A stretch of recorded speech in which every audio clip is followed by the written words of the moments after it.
If you live your life to just get better every single day, and do that for 20 years, I mean, what do you have? I'm going to give you the 3-step process to how to get better every single day. You know, you hear the saying like, you changed. Like, you damn right I changed. Of course I changed. I'm trying to better myself. Why haven't you changed? My philosophy was a very simple one. And this is where I think film plays a big part of my life. Rudy was one of my favorite films growing up. After watching that film, I come to understand if I could work that hard every day,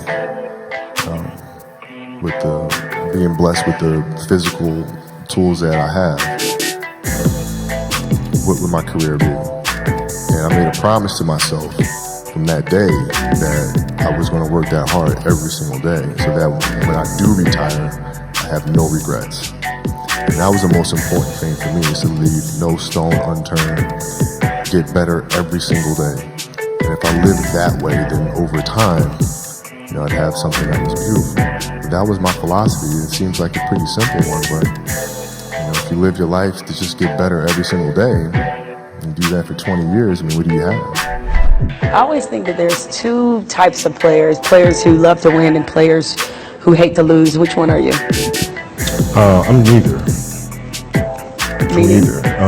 Meaning that I play to figure things out. I play to learn something, right? Because I think if you play with a fear of failure, or you play with the will to win, or that supersedes the fear of failure, I think it's a weakness either way, right? Because if you play with the fear of failing, you'll have the pressure on yourself to play, to capitulate to that fear. If you play with the sense of I want to win, then you have the fear of what happens if you don't. But if you find common ground in the middle, in the center, then it doesn't matter. You're unfazed by either, right? And that enables you to really just stay in the moment, stay connected to it, and not feel anything other than what's in front of you. So I try to just be dead center. So a lot of people in general are afraid of failure. How did you become one of those people who doesn't seem to be afraid of failing? It doesn't exist. It's not existent. What the hell does that mean? Seriously, what does failure mean? It's not. It doesn't exist. It's a figment of your imagination. What does it mean? You're pulling a Jedi mind trick on me right now. I was like, no, I'm serious. I'm trying to think, how can I explain it? So, let's use happy endings, right? And then we can relate this to failure, why it's not existing. Everybody talks about, everybody wants a happy ending, right? Now let's go to the reality of it, right? Let's look at a fairy tale story. Let's look at Snow White. Mm-hmm. She gets a happy ending. She finds Prince, whatever. She goes on. She lives happily ever after. Well, I call bullshit on that, because 2 months later, the fact is they had an argument and he's sleeping on the couch. Right? So the point is, the story continues. The story continues. So if you fail on Monday, the only way it's a failure on Monday is if you decide to not progress from that. Right? So to me, that's why failure is not existent. Because, if I fail today, I'm going to learn something from that failure, and I'm going to try again on Tuesday. And I fail, I'm going to try again on Wednesday. So it doesn't exist. You know what? Should my ratings go in the tank? That's exactly what I'm going to say to the bosses. Hey, it doesn't exist. Yeah, but you know what? We should try it again on Thursday. If your ratings go in the tank, and which they won't, but if they did, you had learned a valuable lesson. You had learned a bunch of ways of how not to make a show that sucks. So then the next one will be better than the last one, right? So are you telling me then, let's just say all the career statistics that you've compiled, they all still exist, still play for the Lakers, and all of that still happens. If you finished your career without a championship, you would not have looked at that as a failure? No, I would have looked at it as being extremely disappointed, because I had a dream and I had goals that I wanted to accomplish, right? And if I don't accomplish those goals, I have to ask myself why, right? So from my position, the reason why I would not have accomplished those things is poor leadership, failure to communicate properly with my teammates, to put them in positions to be successful, lack of preparation. All those things would be reasons why I don't win, right? So now, if that was the case, and in my career, I have to sit and I have to analyze that, and then as I move and I evolve, post basketball into business or whatever, those same weaknesses are going to reveal themselves there, right? So if I don't learn from that, I'm going to struggle here too, right? So I can take those situations and learn from those and have them, make me a better person later in life. But if I don't take that stuff and apply that someplace else, then that's failing, which to me is the worst possible thing you could ever have, is to stop and to not learn.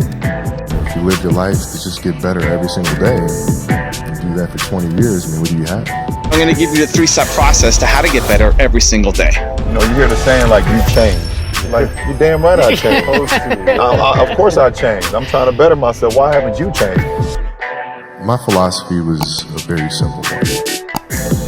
Most entrepreneurs don't win because they're not consistent enough. It's not because you don't have talent or skills or energy. You're just not consistent enough. You're not consistent enough. Too many entrepreneurs get all pumped up and motivated, and you're working like crazy and you have an amazing day.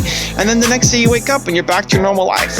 And you're not consistently putting in the effort. The reason why my YouTube channel has won is because I made videos every single day for 5 years. 5 years ago plus, I had 7,000 subscribers on my YouTube channel. Now we're over 1.8 million. Not because I'm super talented. I'm not. Go back and watch my videos. You'll see how I sucked at the beginning. Super nervous, awkward in a suit, sitting down, just terrible. But by making videos every single day, I got better. And I was able to conquer what I didn't have any natural talent in, because I learned to develop the skill by beating on my craft every single day. And so this is one of the major problems for entrepreneurs. I think a lot of people could have done what I've done. I think a lot of you watching, you could have done what I've done. You have more natural talent than I do. The difference is I got up every day for 5 years and did it. And so I don't think it's that special. I think it's just putting in the effort and the hustle every single day. And that's a big reason why so many entrepreneurs don't win. You are just not consistent enough in your effort.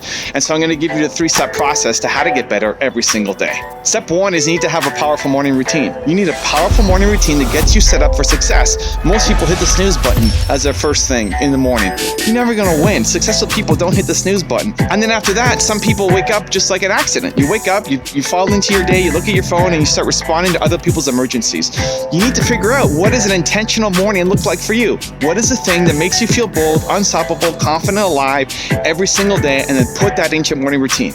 And the good news is, you've already felt bold at one point in your life. You felt it. It's happened to you. What happened? What led to that? And then put that into your morning routine. Most people are not doing it consistently enough. Now, for those of you who do have a morning routine and you're thinking, oh, well, that's easy to say, I have a morning routine, this point's useless for me. No, it's not, because most of you coming out of your morning routine is not consistently every day feeling on fire. There are days that you are just mailing in your morning routine. You're not approaching it with the intention that you need to.